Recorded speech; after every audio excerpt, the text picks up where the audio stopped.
Hey guys, tonight we begin with the divine chaos and cosmic soap opera that is ancient Egyptian mythology.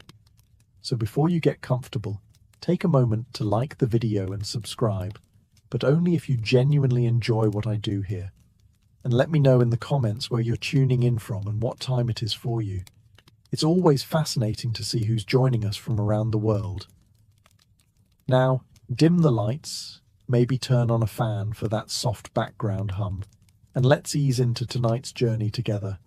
Let's begin with Ra, the ancient Egyptian sun god and perpetual overachiever. Ra wasn't just some glowing ball in the sky, he was the sun, the whole sun. Every single day, Ra dragged his blazing solar boat across the heavens from east to west.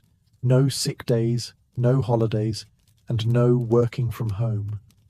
He was, in essence, the original 9 to 5, except his shift never ended, and he had to fight monsters on his commute. By day, Ra illuminated the world, providing warmth, light, and a great excuse to complain about the heat. But by night, oh, you thought he slept? No.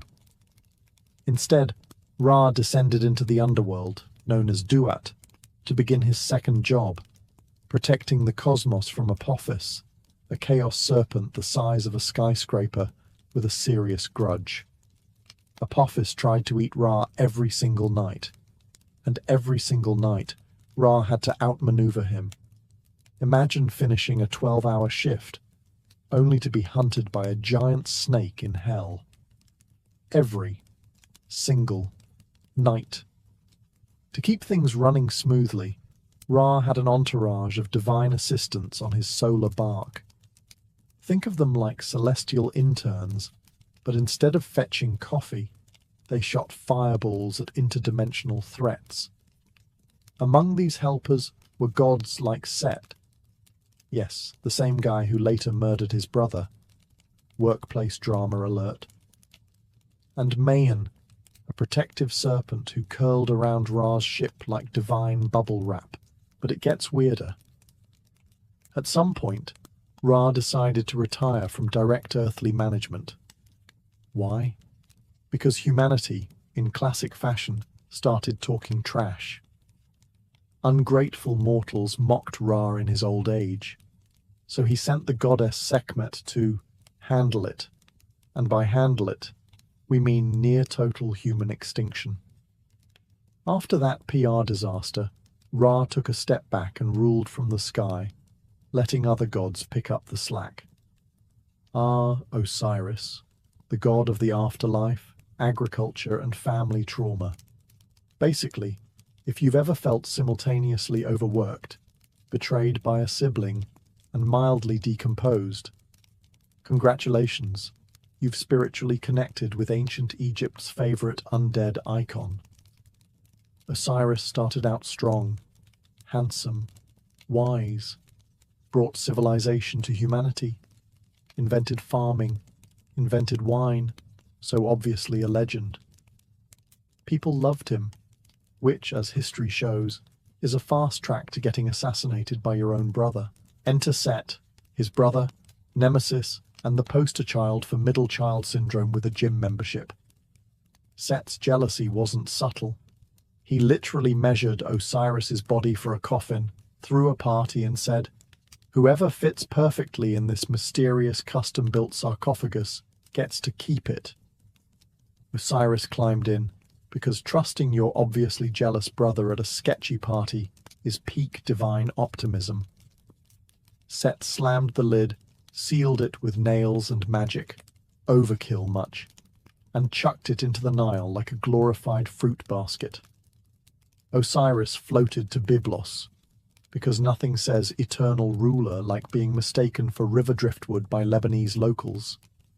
But Osiris had Isis, wife, sister, sorceress, and the kind of ride or die you only get from divine incest. She found the coffin, brought him back, and then Set stole the corpse again and chopped it into 14 pieces.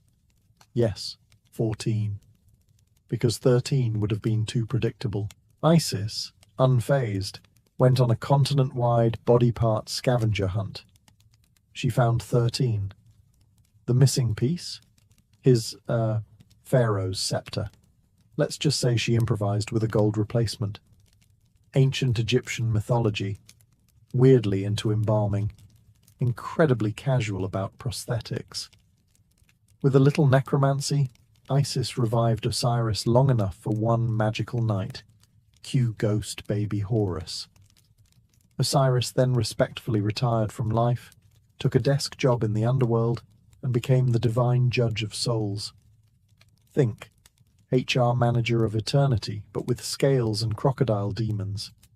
And there he remains, dignified, mummified, and ironically more powerful dead than alive.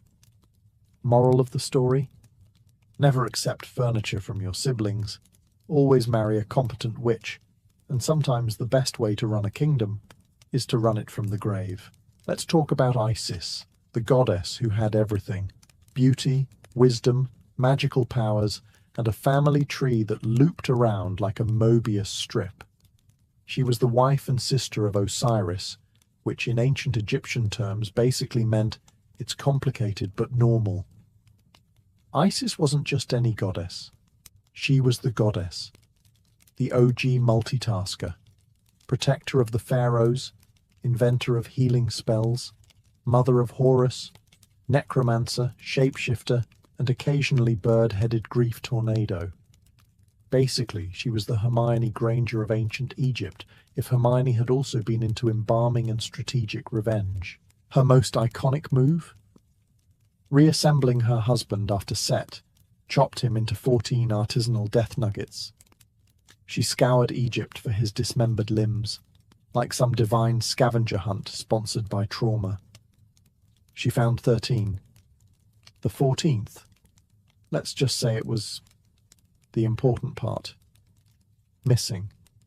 So she built one, out of gold, then used it to magically conceive a child. You can call it creepy. Egyptians called it devotion. And then she raised her son Horus alone while hiding in the swamps, fending off crocodiles, assassins, and the occasional demon. Picture a single mom living in a haunted marsh, nursing a bird-headed baby while cursing anyone who got too close.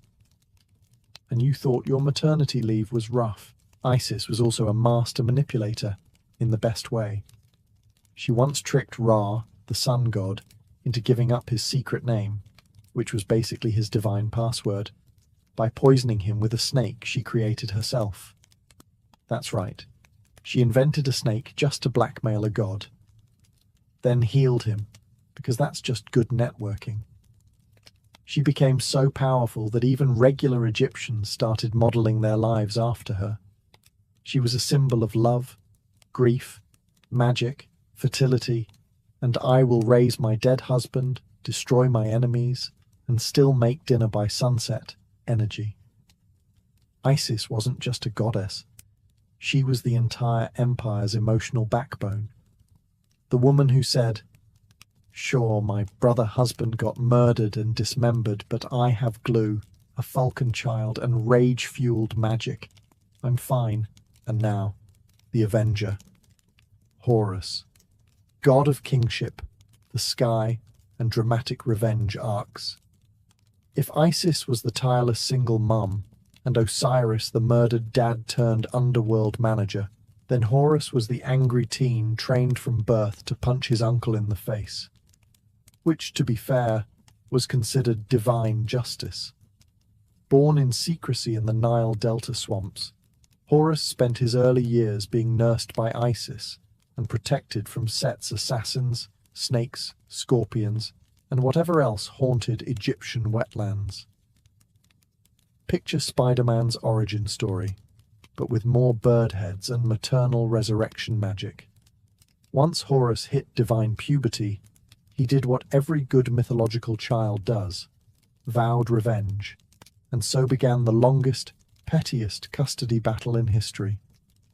Horus claimed the throne as the rightful heir to Osiris. Set said, "Nah, I murdered your dad fair and square." The gods said, Let's hold a celestial courtroom drama that lasts 80 years. Yes, 80. Because nothing says timeless myth like bureaucracy.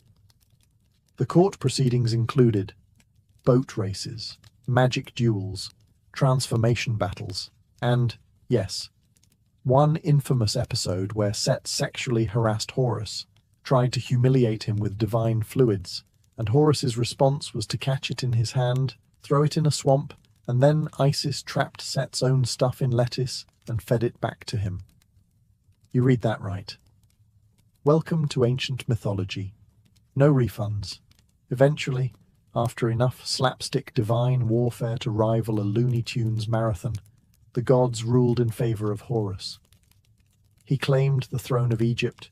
His missing eye was magically restored after Set gouged it out in a brawl, and he became the living embodiment of pharaonic power.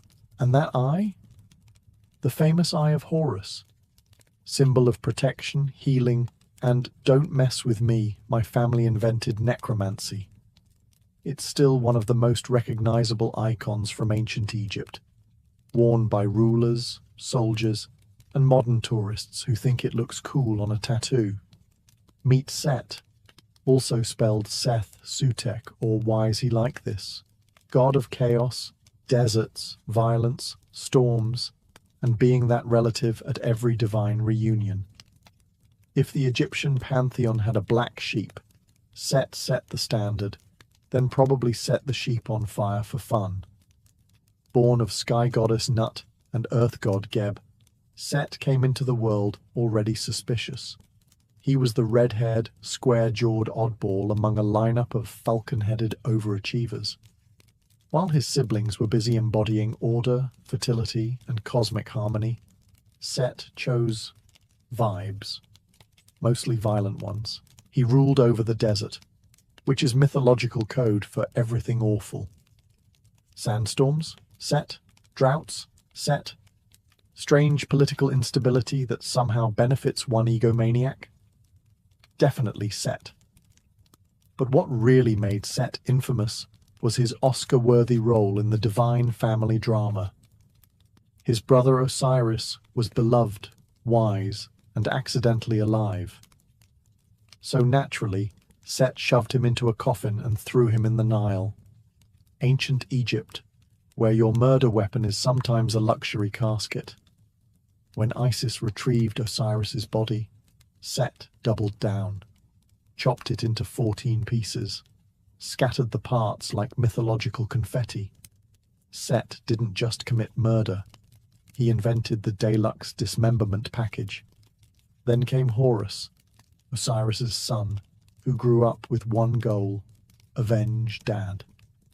Set and Horus clashed for 80 years, a feud so long it required divine arbitration, magical duels, and one lettuce-based scandal that's still too weird to unpack before midnight.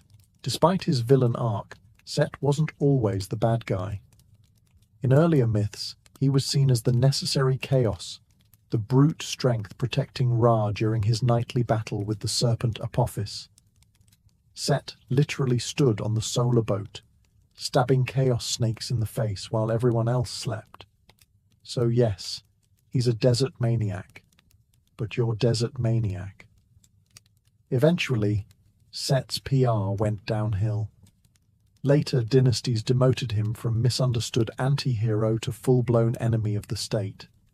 Pharaohs scratched his name off temples. His cults vanished. Even his animal mascot, some mysterious snouted beast with square ears, disappeared from nature, like it couldn't handle the bad press. Next on our Pantheon tour is Anubis, the god of mummification, the afterlife, and that calm guy at every party who stands in the corner silently judging your aura. With the head of a jackal and the demeanor of a brooding funeral director, Anubis was Egypt's ultimate goth before eyeliner was invented. He didn't just hang out in graveyards, he owned them. While other gods were busy with celestial wars and incestuous palace drama, Anubis was elbow-deep in linen wraps and sacred oils, making sure your soul got to the afterlife without detouring through a cursed bog. His origin story? Slightly murky, like most gods in Egypt's tangled family trees. Depending on the version, he's either the son of Nephthys and Osiris, or Ra and Bastet, or someone accidentally left the divine baby at the doorstep of a pyramid. Either way, he didn't let the lack of family structure stop him from becoming the world's first licensed embalmer. When Osiris was chopped up like a mythological sushi platter, Anubis was the one who reassembled him. Not Isis, not Horus, Anubis. He cleaned the bits, applied the oils, said a few sacred words, and voila, first mummy. Basically, Osiris owes his second life to Anubis's ancient mortuary finesse. Anubis also invented the art of the weighing of the heart. When you died, your heart was placed on a scale opposite the feather of Mayat, the divine standard for truth and balance. If your heart was heavier, i.e., full of lies, guilt, or that one time you stole barley, it got devoured by Amit, a crocodile-lion-hippo creature that looked like evolution hit shuffle. And who stood by, calmly watching this terrifying judgment ritual? Anubis. Unbothered, unblinking, possibly sipping metaphysical tea. Despite his spooky reputation, Anubis wasn't malevolent. He protected graves, scared off tomb robbers, and guided souls with quiet competence. Honestly, he'd probably run a 5-star funeral home on Yelp if he were around today. Amazing service. Wrapped grandma in the finest linen. If ancient Egypt had a class valedictorian, it would be Thoth. Picture a man with the head of an ibis, a bird famous for poking around in shallow waters. Except this one carries a pen, a scroll, and enough cosmic responsibility to make your academic advisor weep. Thoth was the god of wisdom, writing, magic, science, and the moon. Basically, if it required brain cells and celestial precision, Thoth was in charge. He didn't do petty divine squabbles. He did calendars, and spell books, and the metaphysical equivalent of Excel spreadsheets. He's credited with inventing hieroglyphs, which means he's why we have thousands of years' worth of stories carved into stone in the most dramatic fonts possible. Think of him as the god of ancient blogging, except his posts took months to chisel, and you couldn't delete them when you had second thoughts. And it gets better. According to legend, Thoth also invented time. Yes, time. That thing you're currently wasting watching YouTube videos about bird-headed deities. He created the 365-day calendar by gambling with the moon god Khonsu, won 5 extra days, and used them to allow Nut, the sky goddess, to finally give birth to all the major gods. So if you were ever born in late August, thank Thoth's dice game. He also played Cosmic Judge. In the Hall of Two Truths, where your heart got weighed against a feather, Thoth was the one taking notes. Literally. He stood off to the side, writing it all down with divine accuracy, like some supernatural court stenographer. He didn't judge you. He just made sure your cosmic Yelp review was accurate. Despite his intellectual profile, Thoth had a magical side too. He authored the legendary Book of Thoth, a text so powerful it could let you talk to animals, control the gods, and probably get a free latte at the Underworld's cafe. Naturally, the book was hidden, because every society knows. Never give that much power to someone who says, "I'm really into Egyptology." If you've ever owned a cat and thought, "This creature behaves like it knows it's a deity," congratulations. You're absolutely correct. And it all goes back to Bastet, Egypt's beloved feline goddess of home, fertility, music, protection, and randomly knocking cups off altars for attention. Bastet is often portrayed as a woman with the head of a domestic cat, looking both serene and smug. The kind of expression you'd expect from someone who knows she's worshipped and has zero intention of pretending to be humble about it. But don't let the soft purring and feminine grace fool you. Bastet wasn't always the lap cat of the divine realm. In her earlier, more unhinged phase, she was actually a lioness, a full-on mauling, sun-drenched murder cat. Back then, she was known for shredding enemies and chewing chaos like a squeaky toy. Basically, Sekhmet's twin sister after a nap and a bath. Over time, though, as cities grew and Egyptians began favoring hearth and home over carnage and sand-scorched rage, Bastet's public image softened. The claws got a manicure, and the blood-stained lioness slowly morphed into a sleek domestic mouser. Suddenly, she was the protector of households, mothers, and all things soft. Provided you didn't touch her tail uninvited, her city of Bubastis became a hotspot for feline fever. Pilgrims travelled there in droves, not to find spiritual enlightenment, but to pet cats. Ancient graffiti even shows families arriving with literal cat-shaped coffins so they could properly mummify their purring companions. Because nothing says eternal devotion like linen wrapping Mr. Whiskers.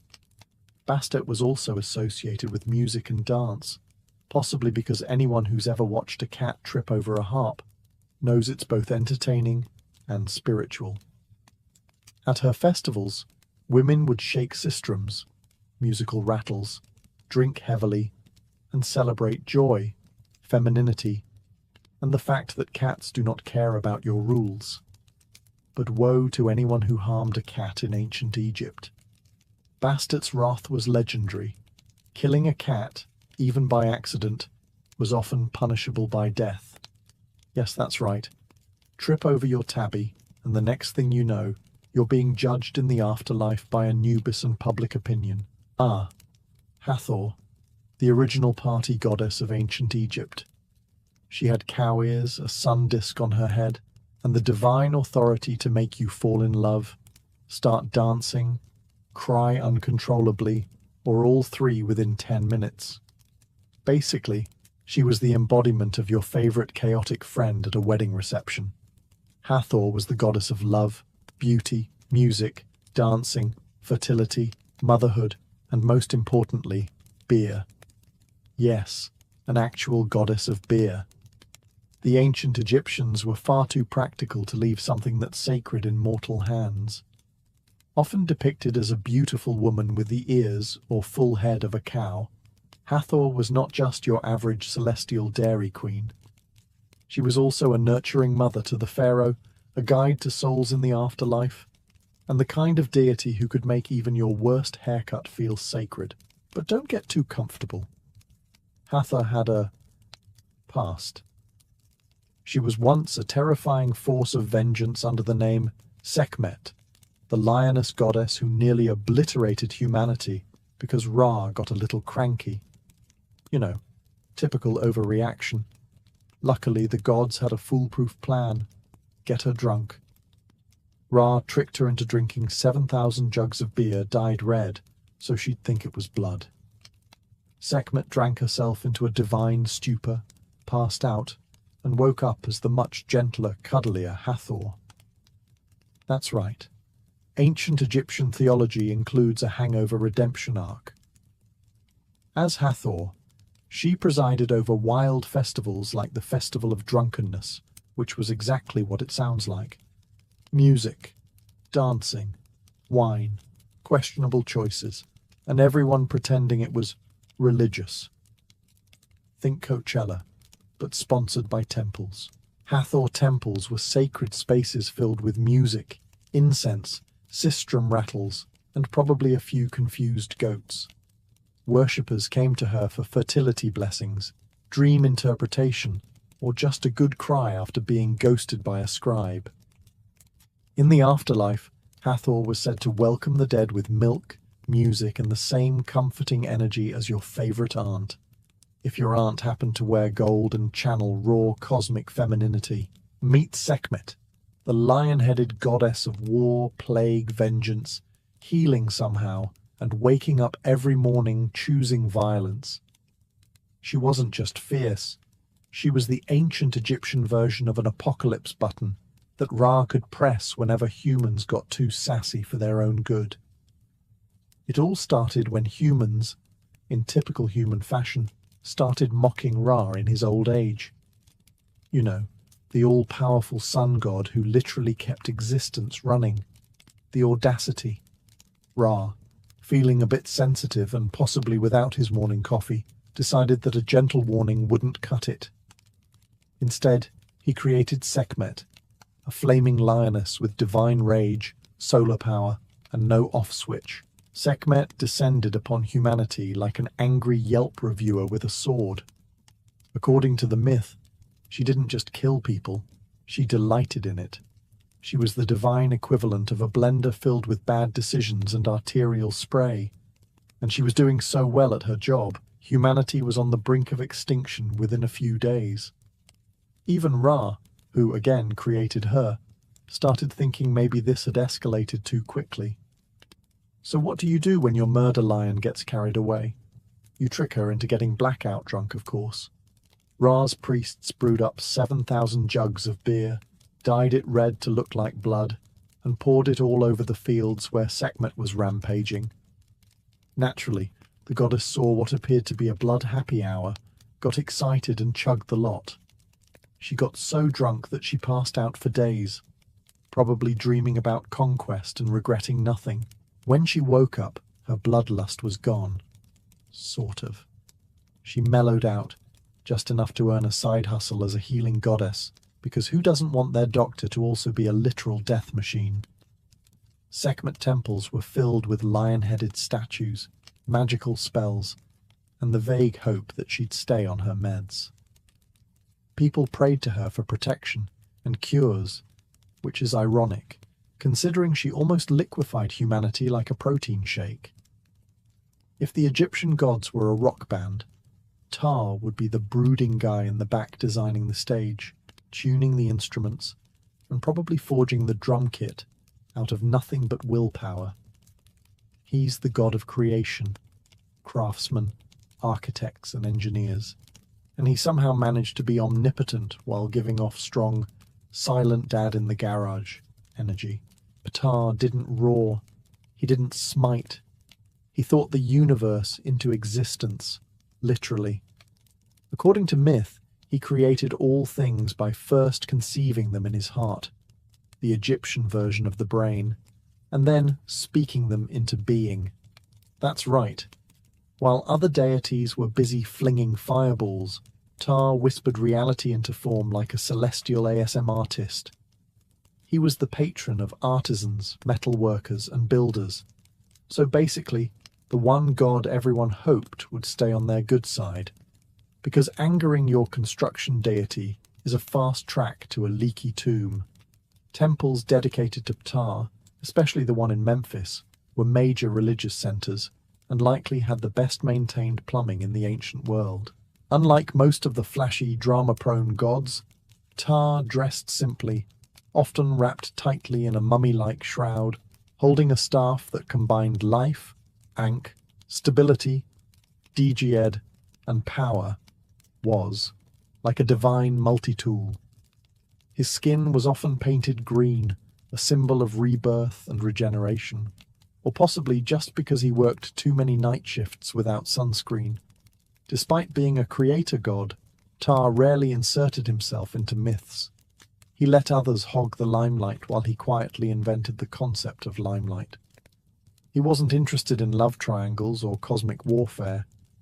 He had blueprints to draw, sacred geometry to sketch. He was, in short, a god for people who alphabetize their spice racks and build furniture without needing to curse IKEA. Even the gods respected him. When major theological rewrites happened in Egypt, Ptah was always grandfathered in. He was too useful to leave out.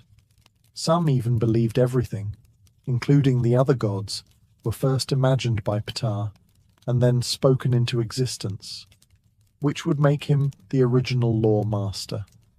Ah, Nephthys, the goddess of morning, night, and I'll just be over here while everyone else gets credit. If Egyptian mythology were a soap opera, Nephthys would be the character who appears in every episode, solves everyone's problems, and is never invited to the rap party. She's the sister of Isis, Osiris, and Set, which already sounds exhausting, and yet somehow managed to stay relatively sane.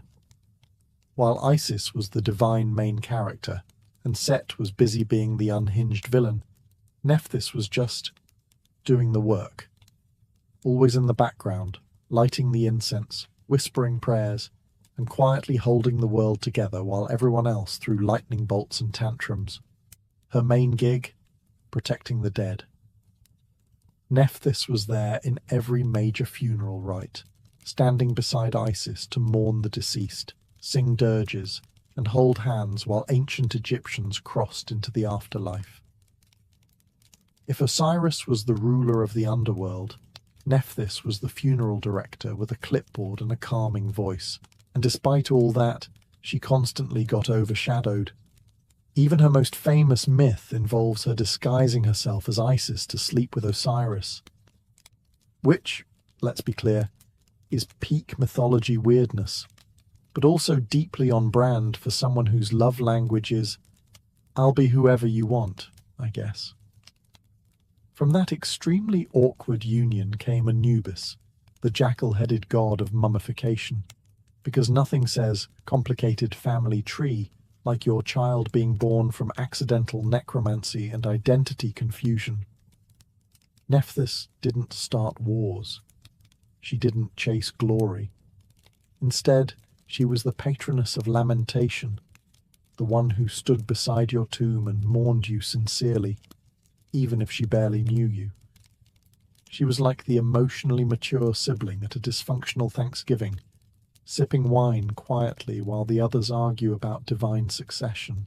Worshippers saw her as a protector, a soft but firm force that guided souls and comforted the grieving. She was moonlight to Isis's sunlight, the cool shadow to all that overexposed drama. And while she rarely got temples to herself, her name was whispered in every sacred rite involving death, rebirth, and the cosmic version of therapy.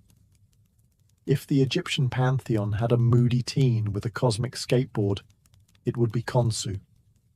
Known as the god of the moon, time, healing, and occasionally vengeful chaos, Khonsu is one of those deities whose vibe changes dramatically depending on which century you're consulting. In his most flattering version, Khonsu is a lunar healer. He glows softly in the night sky, measuring the passing of time with every wax and wane. Ancient Egyptians believed he helped women conceive, protected travelers, and even drove away evil spirits, kind of like a holy nightlight with medical training.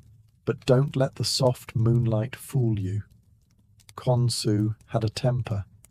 Some stories describe him as a bloodthirsty god who fed on the hearts of the wicked. You know, just casually devouring human essence while moon-gazing.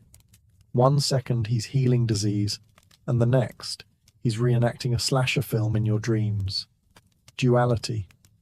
He was often depicted as a young man with a side lock of youth, wearing a lunar disk and crescent moon on his head, and wrapped like a mummy, because apparently the moon never ages and never dresses for the weather. Sometimes he holds a crook and flail like Osiris. Other times he's just busy glowing ominously while contemplating your fate. One of his most famous moments comes from the Khonsu the Traveller myth, where a statue of him is sent from Thebes to a distant land to heal a foreign king. And guess what? It works. So naturally, the locals try to keep the statue. Because who wouldn't want a moon god who cures migraines and glows in the dark? But eventually, Khonsu's statue decides it's bored and returns home, like a magical Uber with commitment issues. Pharaohs and commoners alike prayed to Khonsu for healing, fertility, and protection, but they probably did so with one eye open. You never quite knew which version of him was listening, the divine doctor or the astral serial killer. Before Pinterest made pottery cool again, there was Khnum, the ram-headed Egyptian deity who quite literally moulded mankind from clay on his divine potter's wheel. Yes, while other gods were busy smiting or seducing, Khnum was quietly in his workshop, covered in dust, shaping your mortal form like a committed art major on a deadline. According to Egyptian belief, Khnum sat at the banks of the Nile, scooping up the rich, wet silt and crafting human beings one by one. No mass production, no outsourcing to cosmic interns. He spun each person carefully on his wheel, supposedly forming not just their body but their soul as well. Imagine being handcrafted by a celestial artisan and still disappointing your parents. Khnum's vibe is a mix between divine creator and overworked kindergarten art teacher. You get the sense he cared deeply, not just about your physical form, but how balanced and functional you were as a person. He even shaped royal children directly in the womb, meaning if your pharaoh had a weird nose or a bad attitude, that's technically Khnum's fault. But here's where it gets oddly adorable. He wasn't sculpting you because he had to. He did it because he wanted to. Ancient Egyptians didn't view Khnum as a distant god. They saw him as a gentle, fatherly figure who shaped each soul with love and attention, which makes the fact that he also had the head of a gigantic horned ram slightly unsettling. Nothing says tender care like being cradled by a beast straight out of a heavy metal album cover. He also controlled the flow of the Nile River, the very lifeblood of Egypt, which makes sense. He's got the mud, the muscle, and the messianic vibes. You can't have civilization without a reliable water supply and a cosmic potter making sure you're molded with at least 2 functioning arms. In temples, Khnum was worshipped with offerings of water, food, and gratitude, because let's be honest, it's polite to thank the god who personally handcrafted your liver. Imagine you're in ancient Egypt. You're pregnant.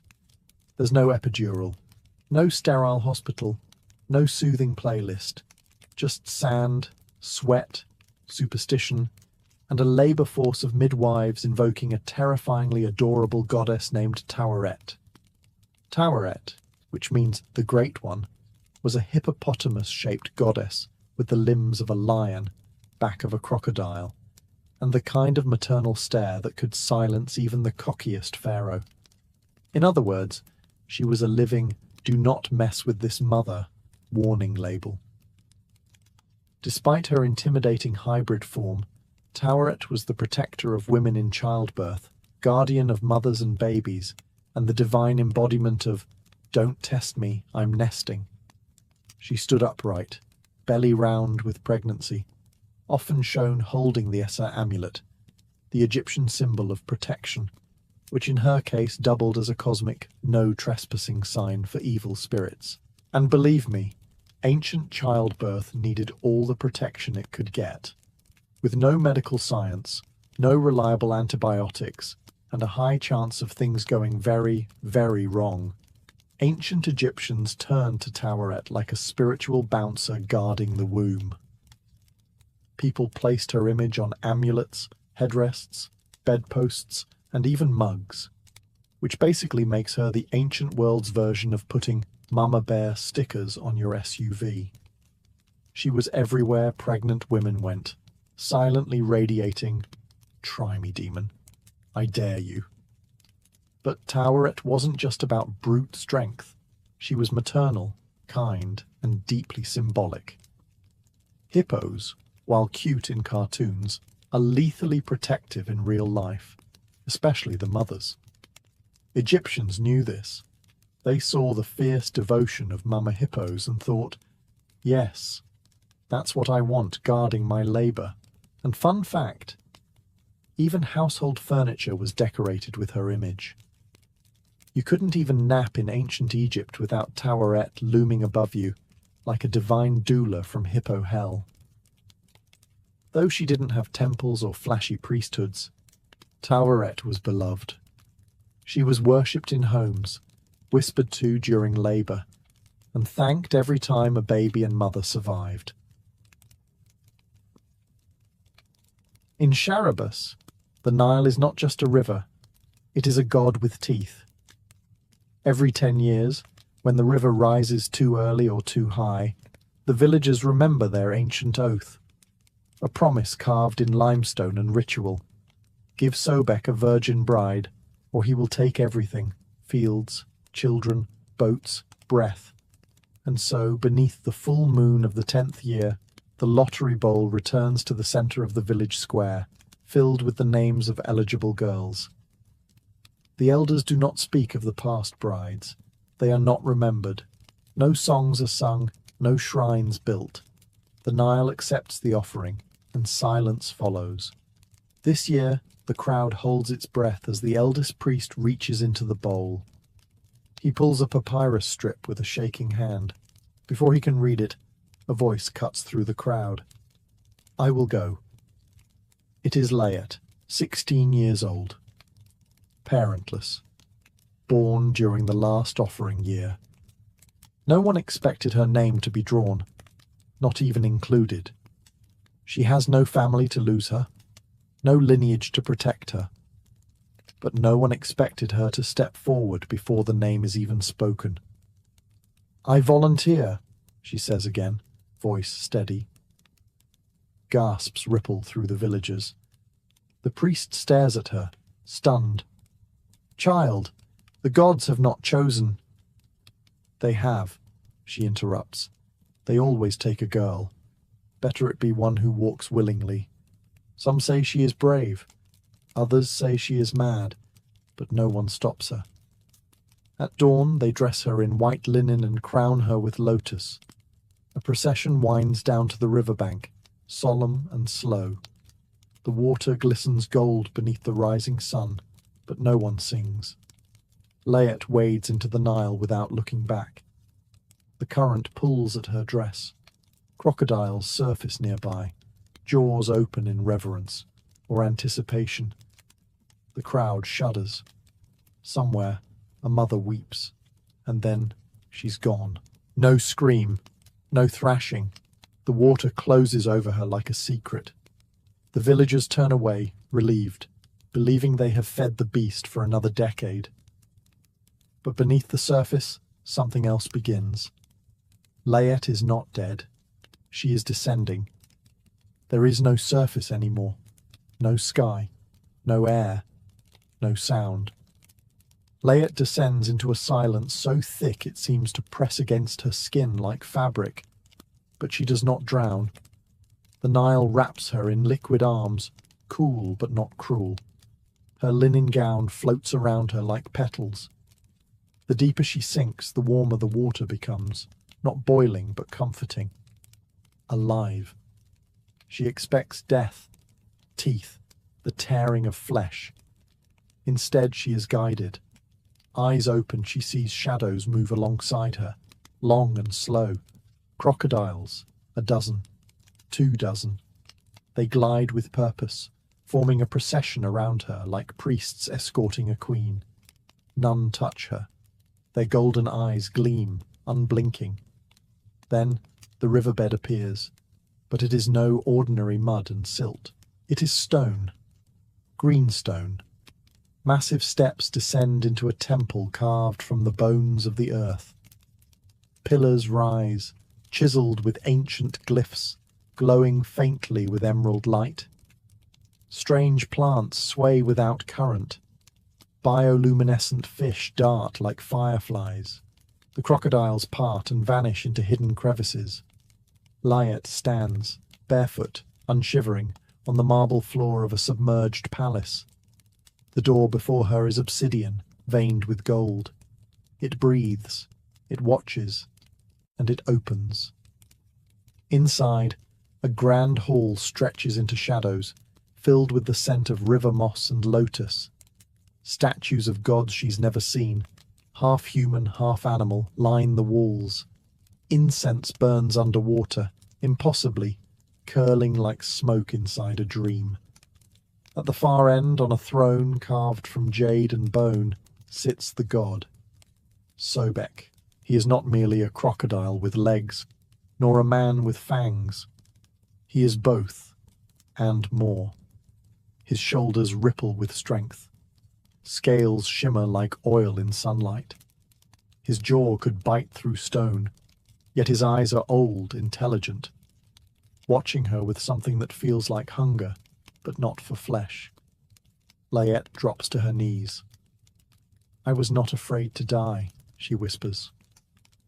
"Good," rumbles Sobek, his voice a flood in her bones, "because you were never meant to." He rises. The hall darkens. The walls hum. "You are not here for sacrifice," he says. "You are here for revelation." The throne room was too vast for echoes. Its waters did not ripple. The stillness was unnatural, like the inside of a held breath. Sobek stepped down from his jade throne. Each movement sent low vibrations through the floor, like distant thunder. Layette remained kneeling, heart steady. Her instincts whispered danger, but something colder had taken root in her. Curiosity.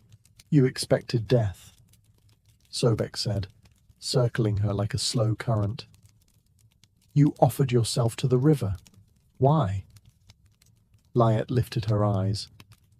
"Because it would be better than waiting. Better than watching them throw another girl into your jaws while pretending it was piety." Sobek's lip curled into something between amusement and warning. "And you thought yourself clever." "No," she said. "I thought myself free." Sobek stopped. For a moment, the silence deepened. Then he tilted his great head. "You are not here because of courage, or sacrifice, or foolishness." His voice dropped to a growl. "You are here because your blood carries his name." Layette frowned. "Whose name?"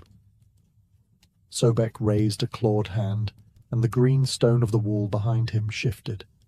Glyphs surfaced, old, scarred, forbidden. A jackal, a scorpion, a serpent of red fire. Set. Layette's breath caught. The god of storms, the breaker of harmony, the betrayer of Osiris. "I'm descended from Set?" Sobek's eyes narrowed. "You are his echo, his ash, his seed." The throne behind him cracked slightly. For 1,000 years the Nile has kept balance, order, sacrifice, but the desert rises again. The sky fractures, gods stir, war is coming. Layette tried to stand. The water thickened, pulling at her legs like honey. "And you," Sobek said, "are not prey. You are betrothal." "To you?" "To what comes after," he answered. "You are the hinge, the key, the bridge between storm and flood." Layette stood fully now. Her voice did not tremble. "I did not come to be anyone's bride." "You came to end something," Sobek replied. "You just don't know what yet." He extended his scaled hand. "Come, Layette. Let me show you what lies beneath the Nile, and what the gods forgot to tell you." The palace was not built. It had grown. Rooted in the silt of forgotten centuries, its walls were alive with moss-veined stone and glowing fungi that pulsed with the rhythm of distant drums. Columns rose like the trunks of ancient trees, their carvings shifting when Layette wasn't looking. Crocodile eyes followed her from every surface, some stone, some not. Sobek's servants were not men. They were shadows with scales. Silent, gliding figures who moved through flooded corridors as if born to the current. They never touched her, but she could feel their presence, like water held in the lungs too long. Days passed, if time could be measured down here. Layette was not imprisoned. She was not chained. She wandered freely, though the palace never seemed to end. She ate fruits that grew on walls, drank from pools that shimmered like oil. Sleep came, but dreams followed, filled with deserts on fire and rivers running red. Sometimes she awoke with water in her mouth, and it tasted like blood. Scrolls floated in glass cases, too ancient for human hands. Weapons of gold and obsidian hung in niches carved into the walls, humming softly as she passed. One room contained a map, not of land, but of currents, of ley lines beneath the Nile. She traced one glowing line that led directly to her village, and continued into the desert beyond. Symbols appeared throughout the palace, the red spiral of Set, the eye with the slit pupil, a woman's face cracked in half with jackals pouring from her mouth. It wasn't a temple, it was a barracks, a war palace, a staging ground for something that had not happened yet, but soon would.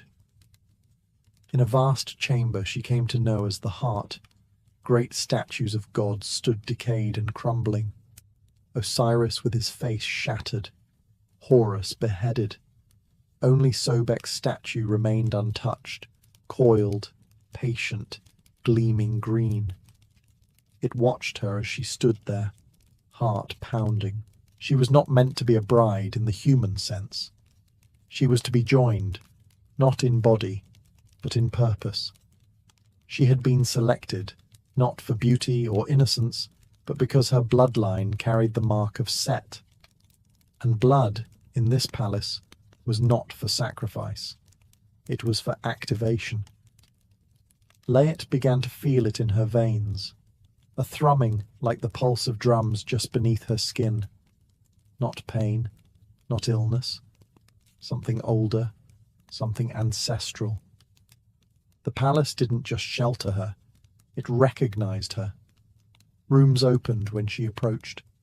Doors breathed in her presence. Symbols once dormant began to glow as she passed. The stone knew her. She stopped dreaming of drowning.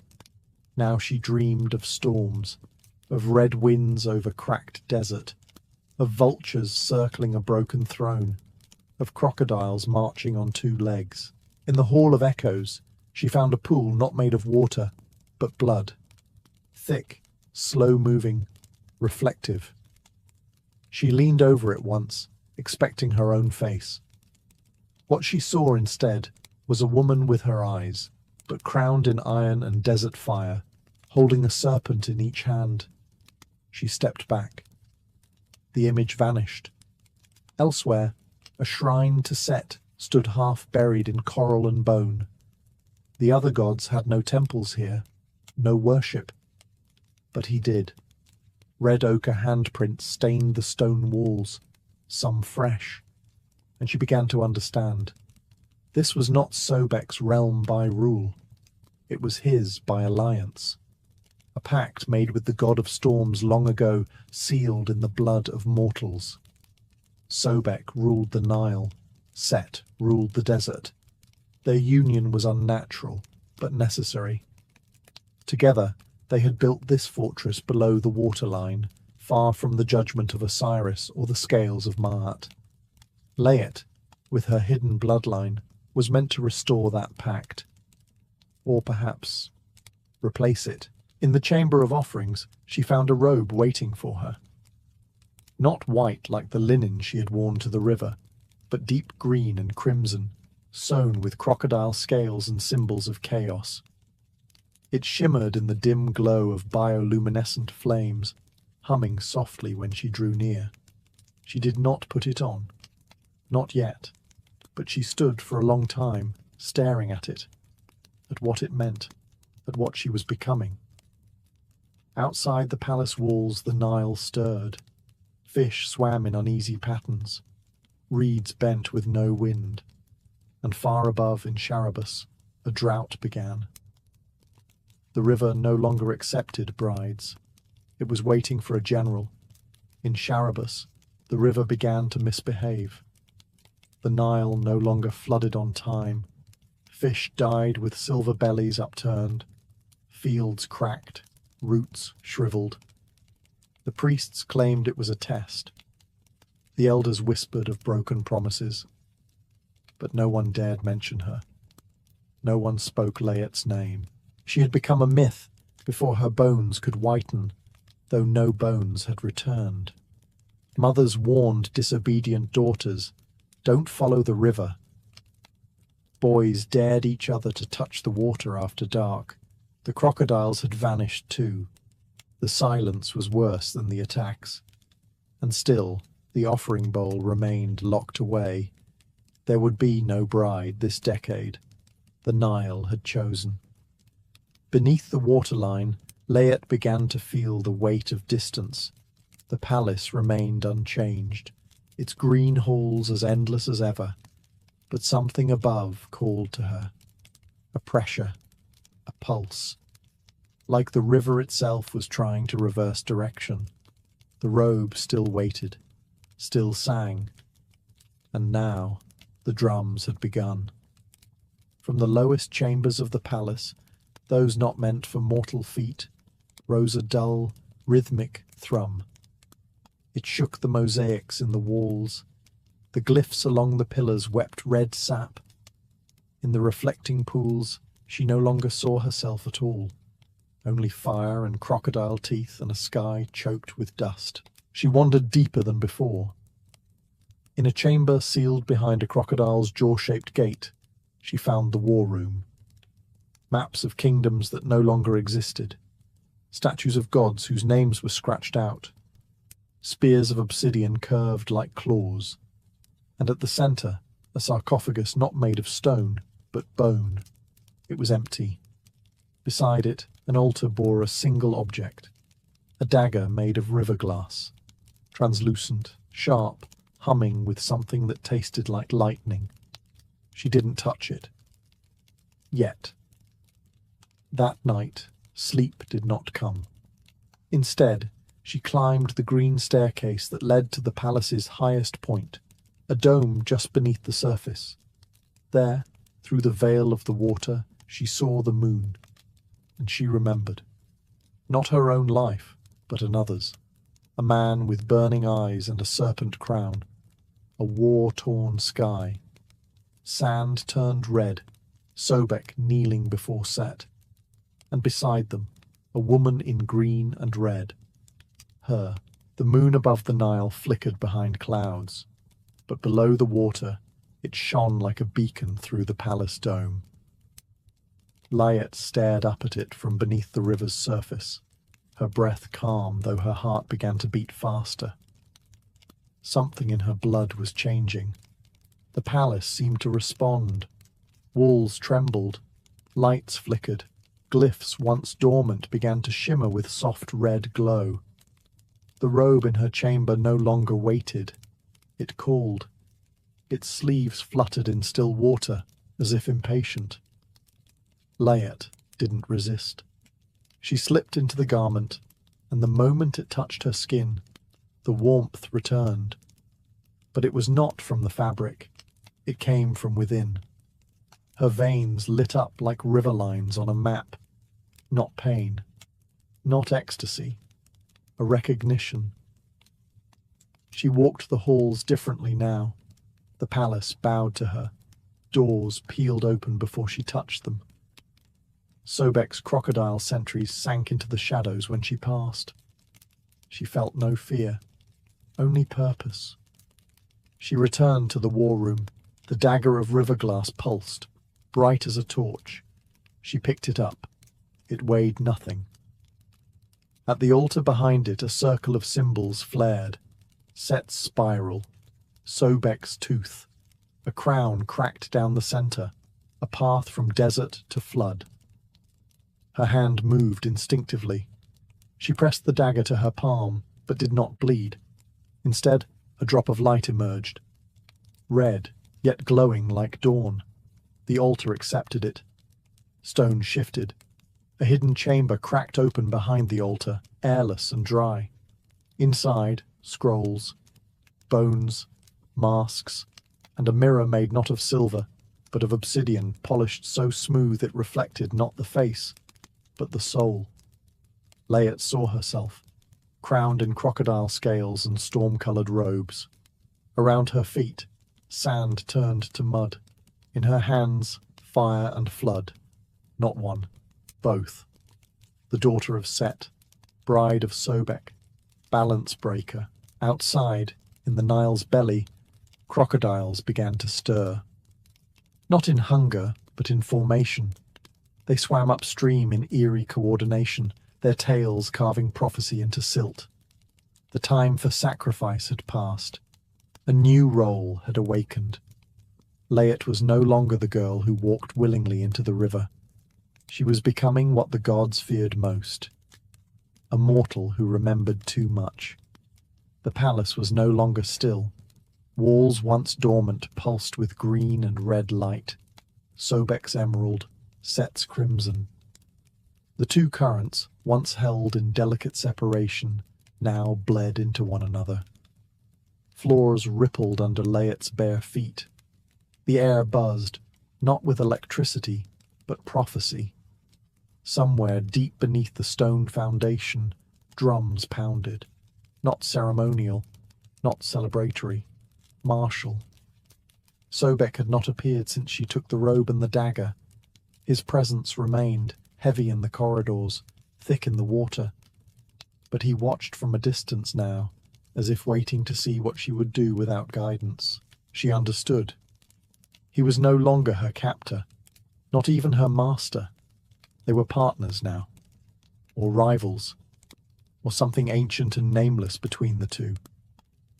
The crocodile sentinels, once guards, now moved at her command. They followed her through the palace like soldiers awaiting orders. Their eyes no longer gleamed with hunger. They gleamed with recognition. In one chamber, Layet found a scroll sealed in flesh-colored wax. She broke it. It told of a time before dynasties, before pyramids, when gods ruled not from temples but from tombs, and alliances were forged not in ink but in blood. Sobek and Set had once stood side by side against the upper gods. For a time their dominion stretched from drought to flood, but chaos, even when united, always cracks. Set fell. Sobek retreated. The palace was buried, the pact forgotten, until her. The scroll did not explain why now, but it spoke of signs, omens in the river, echoes in the bloodline, a girl born on an offering year, a child whose blood refused to run red. Layet's hands trembled as she folded the scroll. It was never about her beauty, never about innocence. She was not chosen to appease. She was summoned to ignite. Outside the walls of the palace, cracks appeared in the Nile's bed. Ancient bones stirred in the mud. Lotus blooms turned black. Fish began to swim in circles, then die. And far away, in cities that had forgotten the old gods, dreams of crocodiles began to haunt the sleep of priests and scholars alike. The flood had not yet begun, but the river was ready, and so was she. In Sharabus, the Nile had become a stranger. Where once it danced over reeds and sang through canals, now it sulked in silence. Children no longer played at its edge. Farmers no longer trusted it. The soil cracked open like old skin, and the sky offered only dust. The villagers held ceremonies. They offered figs, coins, milk, even another virgin. But the river did not stir. It had already taken its bride, and she was no longer theirs. Far beneath their feet, Layet moved through the war palace with eyes that no longer belonged to a girl.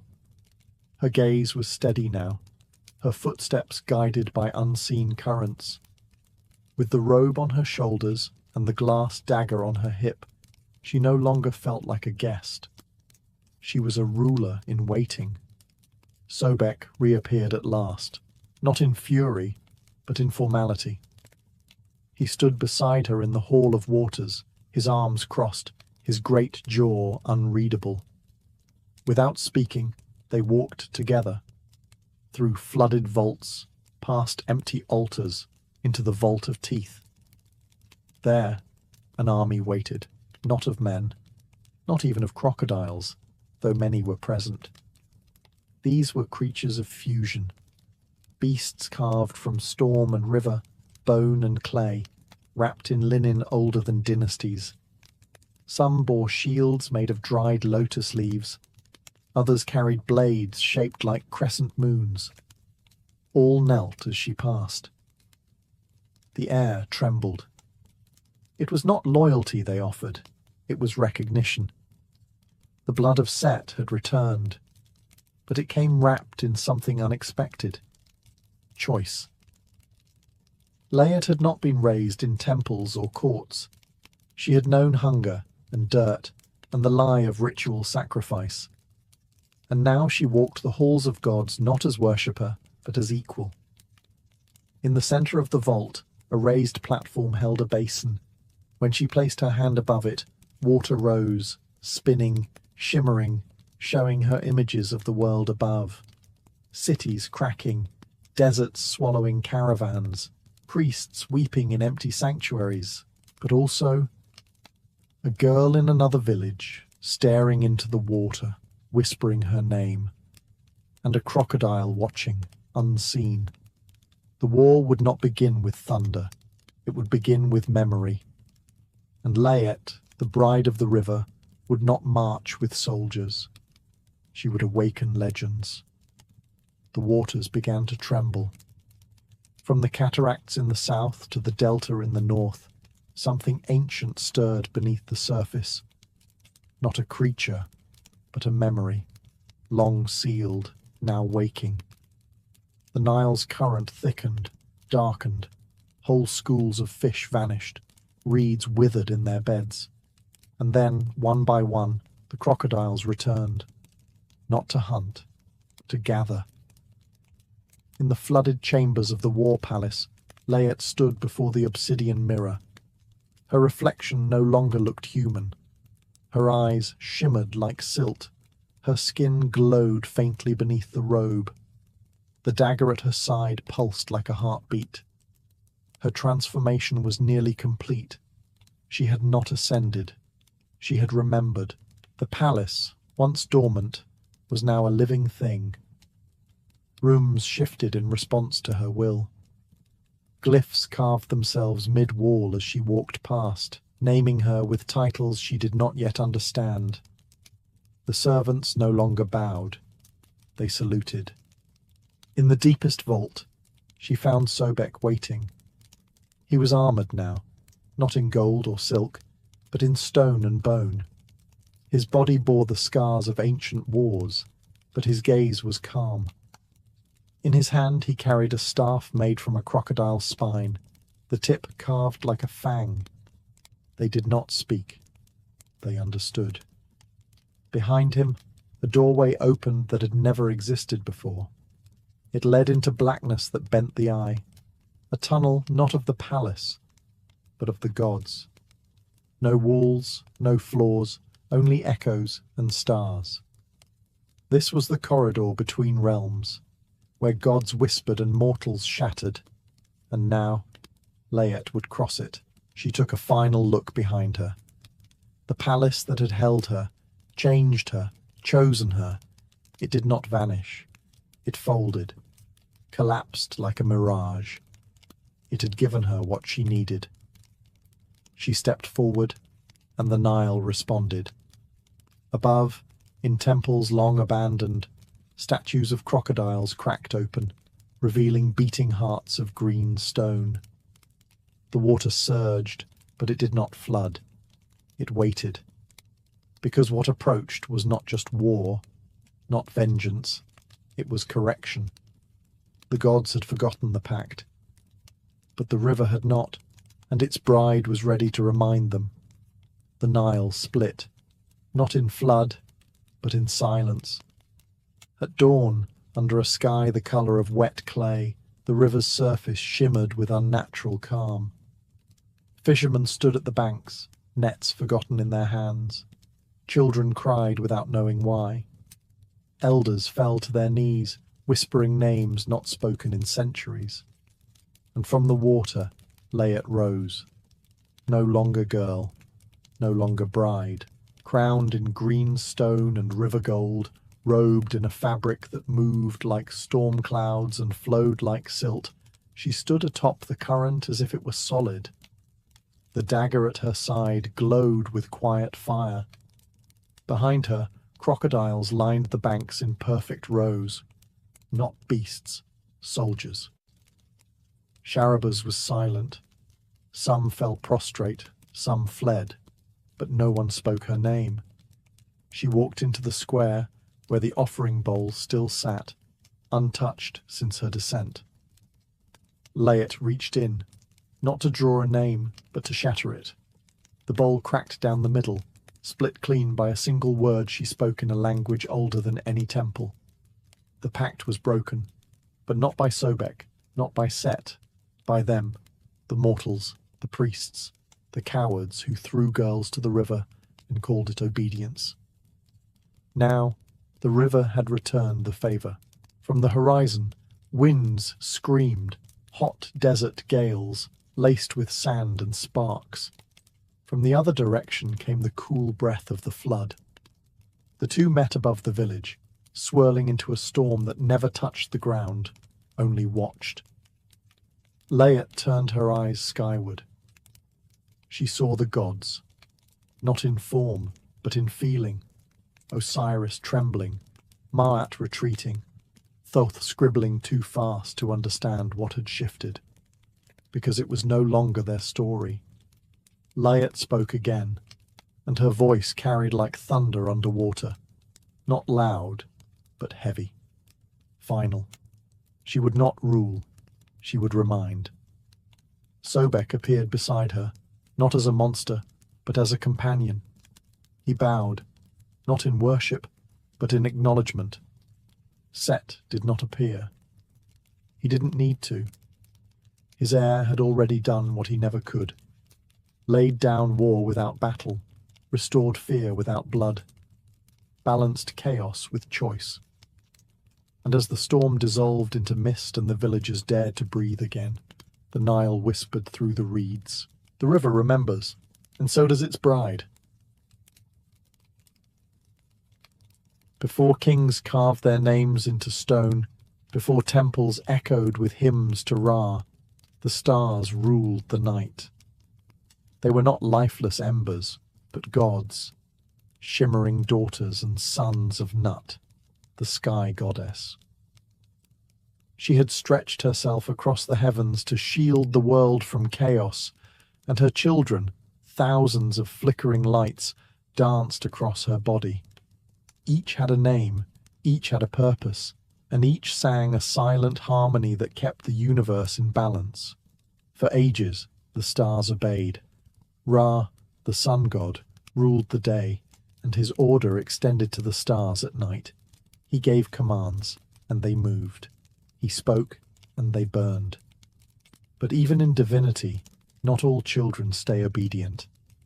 Among the stars was Tyet, a minor goddess of weaving and patterns. She was not bright, not feared, not carved into temple walls, but she saw more than most. And what she saw was control, masked as harmony. What mortals called balance, she began to see as tyranny. She wove warnings into her constellations, patterns that defied Ra's commands. Forbidden paths, secret truths, old names long buried beneath sand and time. And when Ra decreed that stars could no longer show mortals the way to lost gods, Tyet refused. She rebelled. Her defiance spread like fire through the sky. First one star vanished, then 10, then hundreds. Not extinguished, but hidden, withdrawn in protest. They folded their light inward and fled the visible realm. They would not guide, they would not shine, they would not serve. The night went dark. No stars, no constellations, no navigators for the sea, no omens for the priests. The sky became a cold and silent ceiling, black and blank. Crops failed. Birds lost their migratory rhythm and collapsed mid-flight. Sailors drowned in open sea.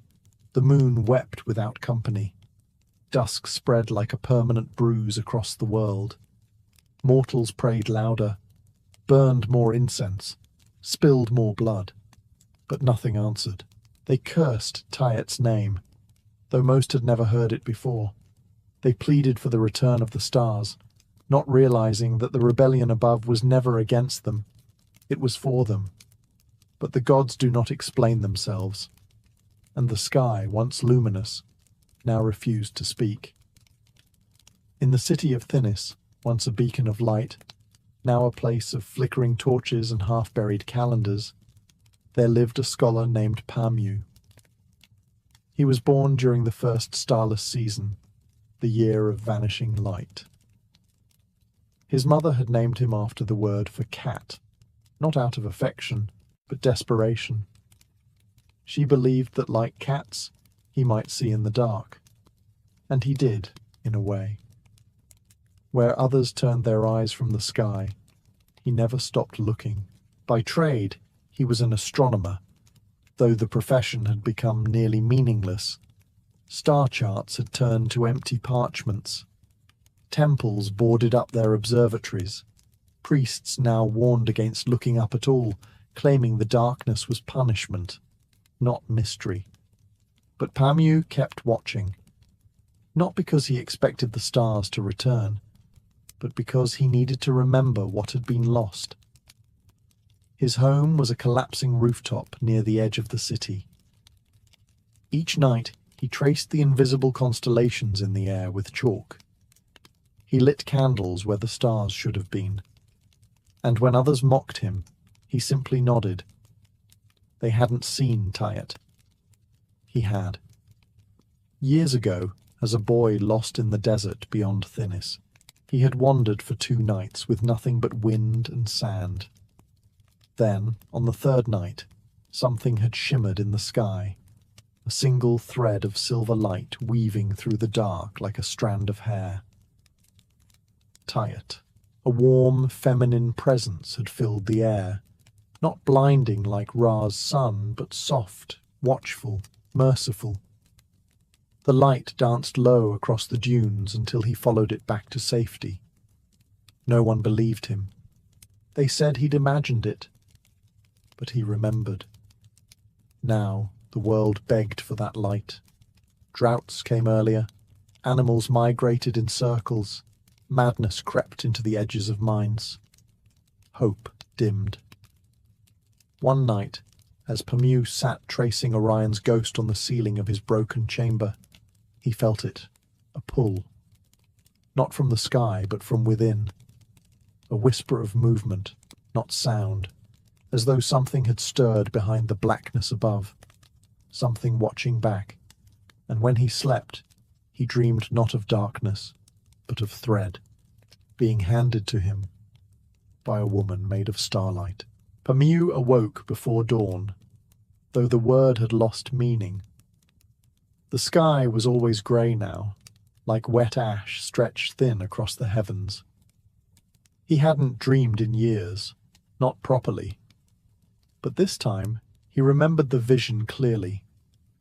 Tyet, cloaked in strands of light, placing a glowing thread into his hand. When he opened his fingers, nothing was there. But the feeling remained. That morning, as he walked through the crumbling streets of Thinis, a quiet urgency pushed him east, beyond the granaries, past the dry wells, toward the forgotten part of the necropolis where no one dared visit. There, hidden behind broken obelisks and cracked idols, stood the last temple of Nut. It was a ruin. Vines had overtaken the pillars. The roof had fallen in. Its pools were dry, its altars bare. But deep inside, in a chamber carved with constellations that no longer shone, a single flame flickered. A blue flame, cold and low. And beside it sat an old woman. She wore robes of indigo dust. Her eyes were milk white, but she saw him before he spoke. "You're late," she croaked. Pamu froze. "You've seen her," the woman said. "She gave you the thread." He nodded slowly. The Oracle of Nut, believed dead for a decade, smiled without teeth. Then it's begun. She told him the stars had not abandoned the world. They had retreated, fled to the folds between time, where they waited for a mortal brave enough to retrieve one of their own. But it would not be a journey of sky and distance. It would be a journey upward, into the very body of Nut herself, into the divine realms, where gods breathed history into being. No mortal had walked that path since the beginning, and none had ever returned. But Tayet had chosen him. There was a cost, of course. To find one star and return it to the sky, he would have to betray Tayet, bind her rebellion, and end her exile. Only then would the stars consider shining again. He left the temple with the sky pressing heavier on his shoulders than ever before. He had wanted to find the stars. Now, the stars wanted to find him. The journey did not begin with footsteps. It began with a thread. That night, in the silence of his rooftop chamber, Pamiu found it waiting, glowing faintly on his floor like a strand of moonlight dropped from the sky. He reached for it, and it moved, not away, but upward, pulling gently, as though inviting him to follow. He climbed, not stairs, not ropes, but light. The thread extended into the air, through the crumbling ceiling, into the dark sky above. When he touched it, his feet left the earth. Gravity sighed and let go. He rose slowly at first, then faster, into a sky that should have been empty. But above the veil of mortal darkness, another sky bloomed, not with stars, but with memory. He passed through layers of stillness, windless, timeless, cloudless fields of cold blue air. He saw no stars, but the impressions of them, ghosts of constellations traced faintly on the inside of the firmament, like chalk rubbed thin. Nut's body stretched above him, vast and maternal, her arms arched across eternity. Pamiu floated toward her, the thread still in his grasp. Every inch he rose, a memory surfaced, not his own, but the world's. He passed forgotten gods, cast-off myths, crumbling monuments suspended in sky as if lost in a sea of belief. He saw the first calendar, the last priest of a ruined temple, folding a papyrus star map as the lights faded, a sailor screaming at the ocean, lost under the first starless sky. These were offerings, hints of what had been taken. Then, a gate. It was not built. It had always been. Shaped like an eye. Closed. Carved with symbols he could not read, but somehow understood. Only the chosen. Only the willing. Only the one who remembers the light. The thread tightened in his hand. It pulled toward the gate. But something else stirred nearby. A presence, familiar, warm, and dangerous. He turned. There she stood, Tayet, not radiant, not monstrous, simply watching, not as a goddess, but as a witness. She said nothing, and Pamiu, dangling between the world he left behind and the sky that had exiled its own children, stood trembling, not from fear, from choice. She stood without sound, without light, yet Pamiu knew it was her. Tayet, the star who rebelled, the goddess who vanished, the whisper in his desert memory. Now, here in the space between sky and realm, she appeared not as radiance, but shadow draped in shimmer. She was clothed in threads of collapsed constellations, stars knotted into her braid like old wounds. Her eyes were ancient, tired, burning. And still, she said nothing. Pamiu clutched the thread in his hand tighter, the one she had given him in dream. It glowed faintly, now pulsing against his palm like a heartbeat.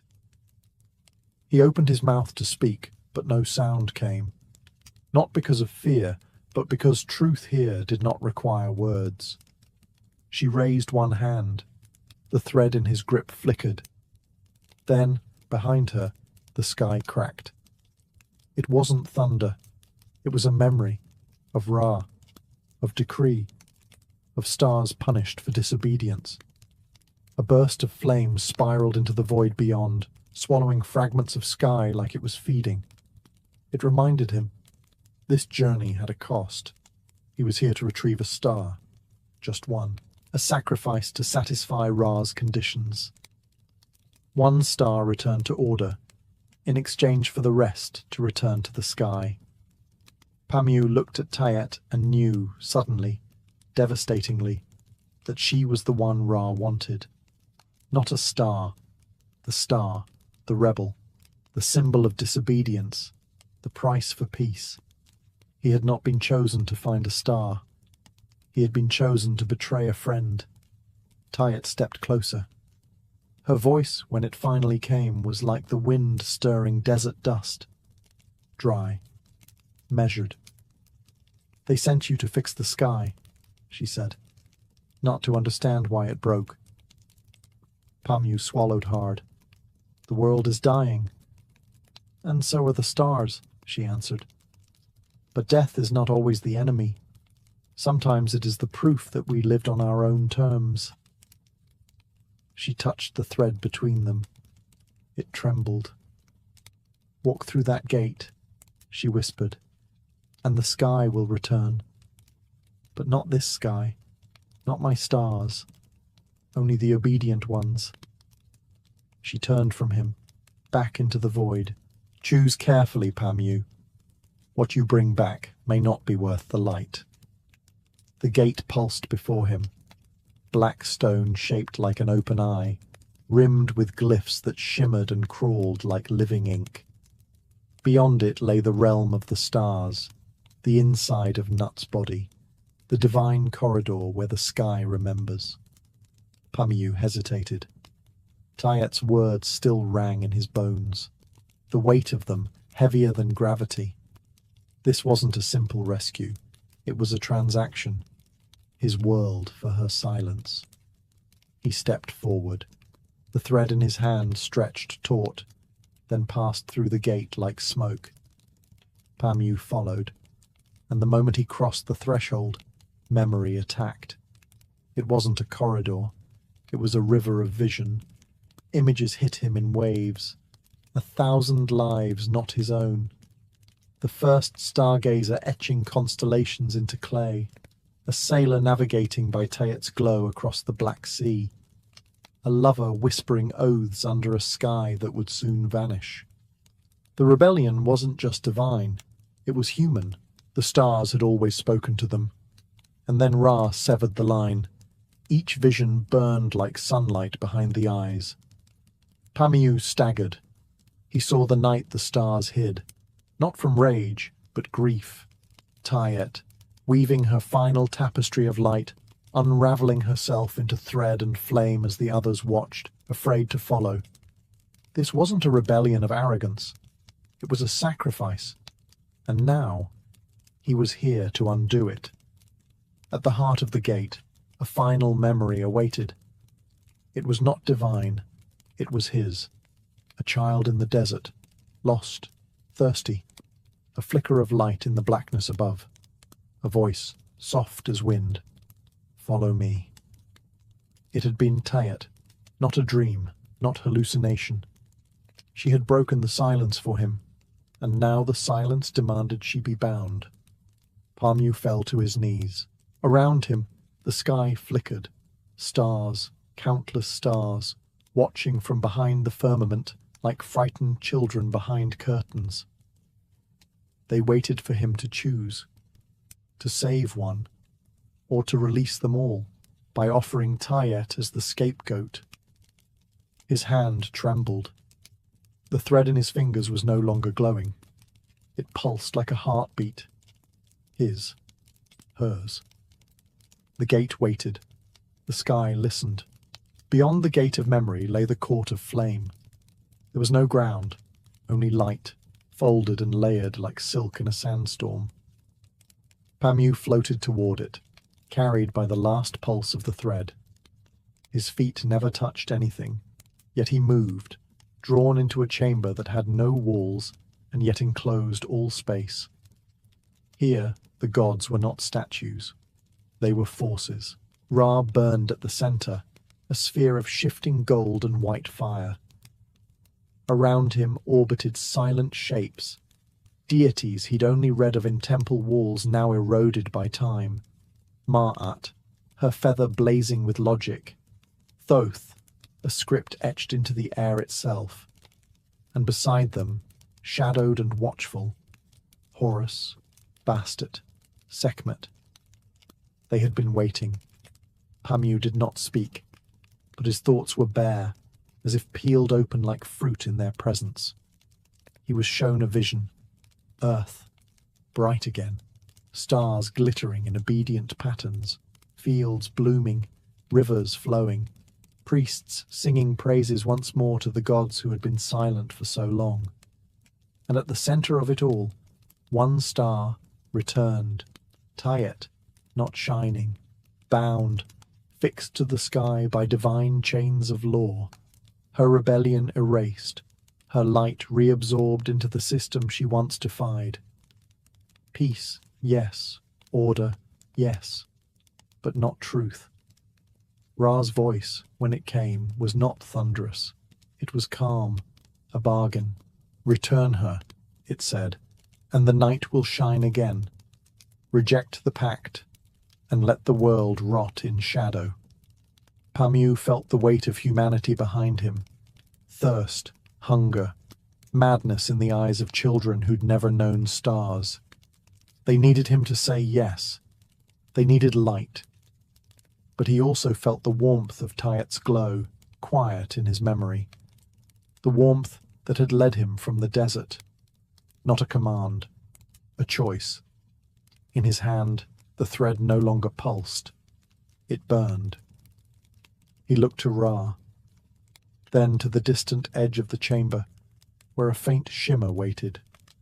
Not a star, not a goddess, a friend. One who gave him direction when the rest of the universe offered only silence. He stepped forward, but not toward Ra. Pamu turned from Ra's court of flame, from the promise of order, from the gods who offered salvation at the cost of silence. He walked toward the edge of the chamber where Tayet waited. She stood in shadow, but not in fear. Her arms were crossed, and though the glow around her dimmed in the presence of the sun god, it never vanished. In the face of erasure, she remained herself. Pamu stopped before her. "I was sent to bind you," he said quietly. "To bring you back?"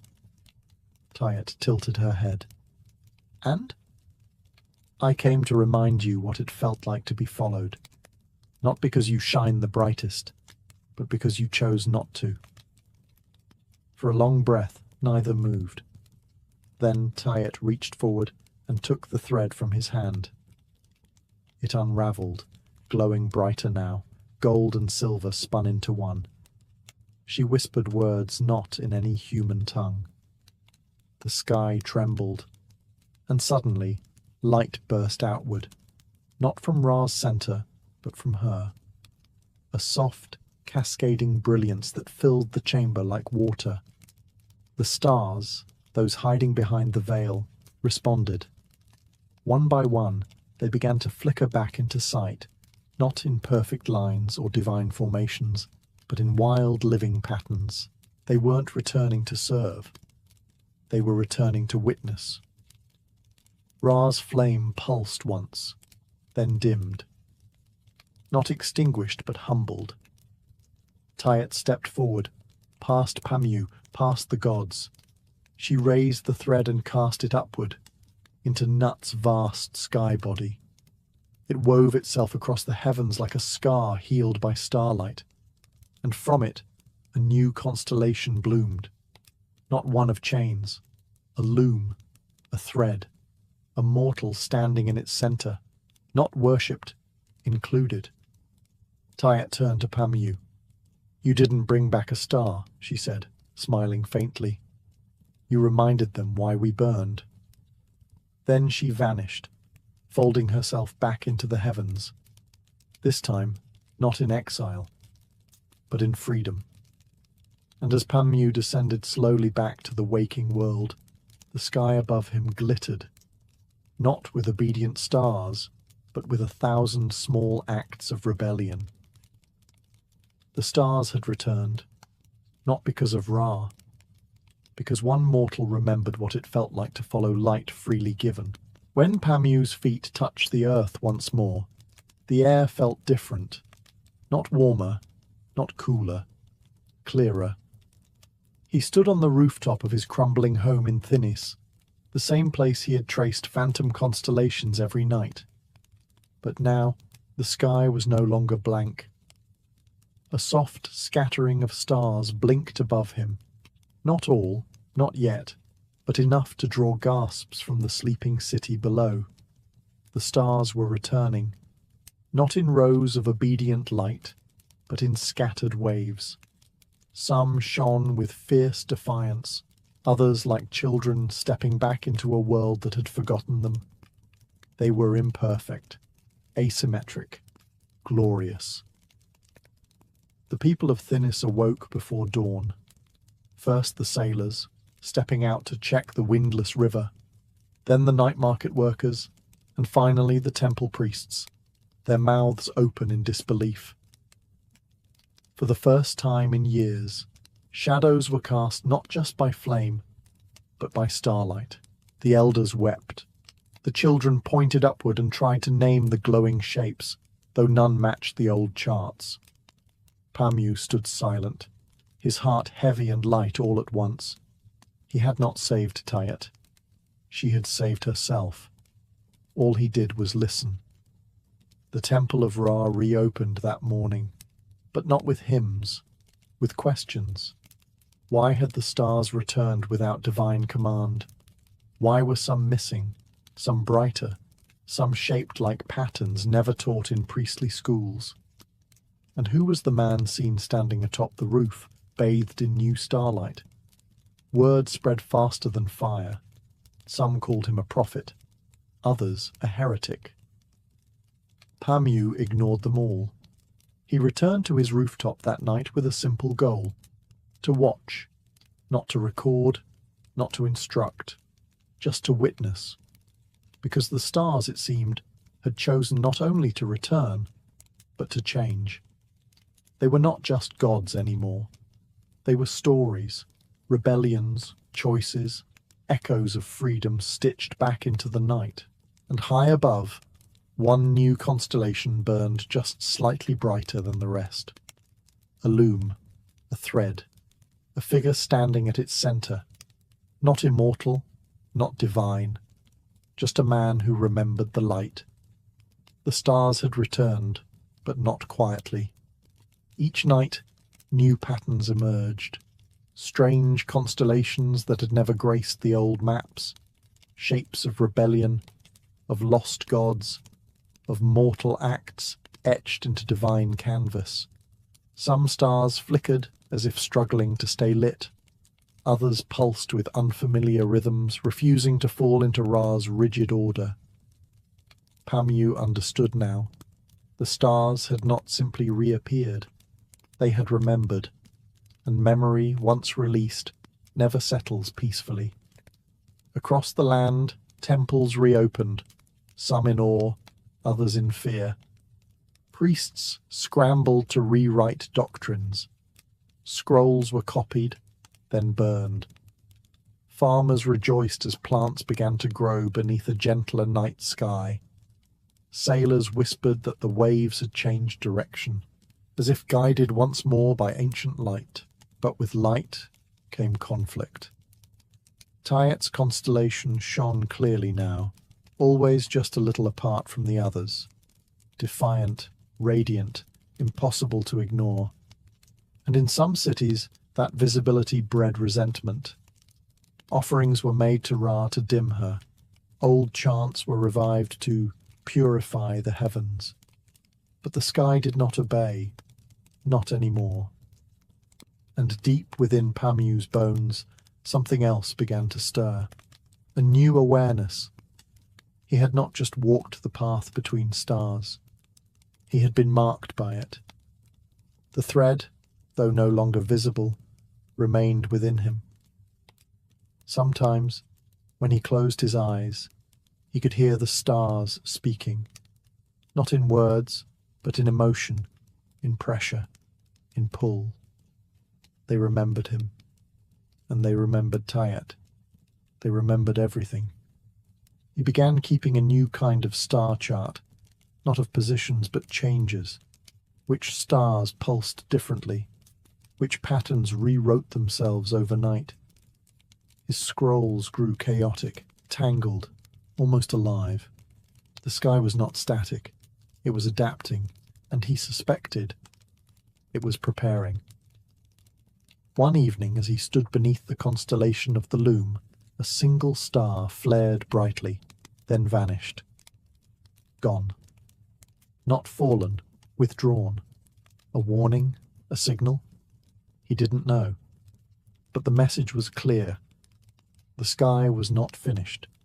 It had begun with silence, returned with rebellion, and now it was watching what mortals would do with the light they begged for, because the stars may forgive absence, but they never forget betrayal. The stars no longer asked permission. They danced freely now, sometimes in spirals, sometimes in chaos, but always in meaning. The sky became less of a chart and more of a tapestry, woven new each night. Tayet's Loom constellation remained steady near the horizon, never the brightest, but always present, a fixed reminder of choice, not command. And Pamew, once an outcast scholar, was now something stranger, not a priest, not a prophet, a listener. People came to him, not for answers, but for stories. Children asked what the new constellations meant. Elders whispered memories of when the stars disappeared, and how differently they felt now that they'd returned. Sailors gave him new names for shifting clusters. Farmers claimed their fields grew stronger under the irregular living sky. No two nights were the same, and that was the gift. Pamew spent his days charting not where stars were, but why they moved. He began teaching others how to read sky emotion, not prophecy but feeling. A practice born not of Ra's laws, but Tayet's rebellion. Star watching became poetry again, dreaming again, sacred and uncertain. Then, one evening, the Loom flared. A single thread of starlight unspooled from the constellation and drifted low, visible only to Pamew. He reached for it, trembling, and felt a pulse, soft, familiar. The same energy that once pulled him into the heavens now circled back. A message, a summons, or perhaps an invitation. He didn't follow it. Not yet. But he knew that one day another would. Because the stars had never truly vanished. They had hidden, yes. Rebelled, yes.